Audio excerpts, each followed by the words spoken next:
Hello, everybody, and welcome to another Alfred Hitchcock Presents review. Today it is Season 1, Episode 13, The Cheney Vase, starring Patricia Collinge as Martha Cheney, Darren McGavin as Lyle, and Carolyn Jones as Pamela. And this is a very fast-paced and very entertaining episode. It actually feels just slightly rushed in a few places, but overall it is a very good episode and well worth watching. So we start with one of our main characters, Lyle, and we find out he's being dismissed from his job from the man who runs a place. It is a museum, and his name is Herbert.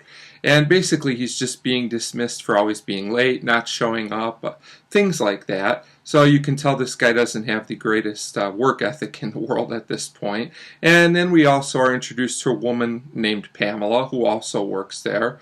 And you can tell they're a couple, but I would definitely say Lyle seems to show more interest at this point in the episode, but their relationship is a little bit strange throughout this whole episode.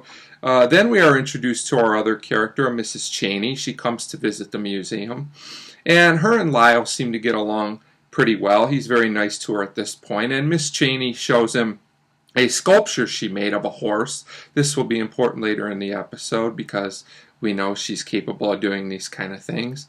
So basically at this point Lyle leaves and Herbert and Miss Cheney talk, and he says he's going to be leaving for a while, but he mentions his vase that he wants to buy, and Miss Cheney just doesn't want to sell it. She says it's not for sale. So we go to the next scene and Lyle and Pamela talk, and he wants her to write basically a letter of recommendation for him and probably spice it up to sound better than what he really is. So she's kind of reluctant, but she goes along with this. Probably not a smart move on her part, as we'll find out later on. So we go to the next scene and Lyle goes to Miss Cheney about a job. He says you're going to need someone to take care of you because she's wheelchair bound and she can't get around basically. So at this point she agrees to this, and her and Lyle seem to be getting along pretty good. He's wheeling her around and things like that. And then Lyle sees a letter about the vase, so he starts to get an idea about this. And at this point it also seems like he wants to get rid of the older maid that works for Miss Cheney named Bella. He basically makes up a story that she broke something, and even though she didn't, when she doesn't admit it, she kind of gets in trouble. And so Lyle's plan works, and I found this to be kind of unbelievable. I mean, why would Miss Cheney take his word over hers just like that? A little bit of inconsistency there, but it's fine if you just go with it. It works in the context of the episode, I suppose. So then we go into Miss Cheney's workroom, and Lyle is asking about the vase, and Miss Cheney gets really, really upset about this. Again, kind of abruptly. There's a lot of mood swings in this episode. She says she thought he was different, but we can tell at this point all he really cares about is the vase, and this would make a change in their relationship, as it seems like Miss Cheney's aware of this as well. So we go 3 weeks ahead in time, and we find out Miss Cheney says she's feeling better, but honestly, I'm not really so sure. She hasn't been out for like 3 weeks. Lyle tells her maybe you should go do some work because we know you're good at that. I'm not sure if he's almost like mocking her or if he just doesn't want her to go outside, but either way, we're also introduced to this new maid named Ruby, and she's a lot younger maid, to say the least. And he also tells Miss Cheney at this point that Bella is not coming back, and she seems to be really confused about this Miss Cheney, and we actually really start to feel bad for this lady at this point because Lyle's just really not acting like a very good person is basically the only way to say it. And we'll also find out that this maid doesn't have her best interests at heart either.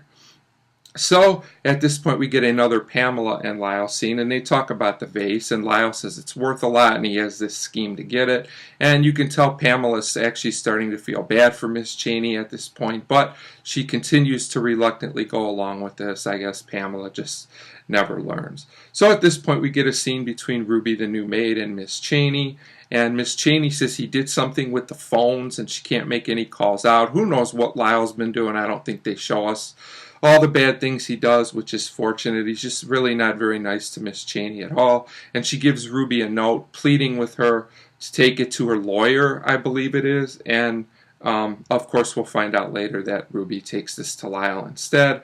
So we have a Miss Cheney and Lyle scene, and he says he has her best interest at heart, which we know isn't true, and she wants him gone, but of course there's not really much she can do to get him out of there. He shows her the letter, and he rips it up in front of her, and all I can say to that is, ouch. This Lyle guy is really becoming one of the most unlikable characters we've had in an episode up to this point. So we get another Lyle and Pamela scene, and Pamela's upset. She says that Lyle's been lying to her. He acts like he doesn't know where the vase is, but she says that he does know, and he's basically ready to break it off with her. He calls her like excess baggage or something, continuing his streak of being very unlikable. And basically when he's ready to leave, Herbert calls, and Pamela gives Lyle away. He says to hurry and get to Miss Cheney's house because Lyle's planning something. And Lyle at this point actually hits Pamela, really completing his arc as a not very good character, not very nice character at all. So at this point, Lyle has to hurry and complete his plan. So he goes back to Miss Cheney's place to get the vase. The only problem is he sees a ton of different vases there. I didn't count them, but there's a lot. And when he tries to ask Miss Cheney basically about which is the real one, she says she's an elderly woman that's not doing that well, and she really can't tell which the real one is. And then she also says that she can probably sell them all for a lot of money because the copies are really good. So it's appropriate that Miss Cheney gets the last laugh here. And this is a satisfying episode overall. It's a little bit abrupt in a few places, and there's a lot of character mood swings kind of just out of nowhere. But overall, it works in the context of the episode. And this is a very entertaining episode, and I give the Cheney Vase a 3.5 out of 5. Definitely a solid episode to check out, so 3.5 out of 5 for the Cheney Vase, and as always, thank you very much for watching.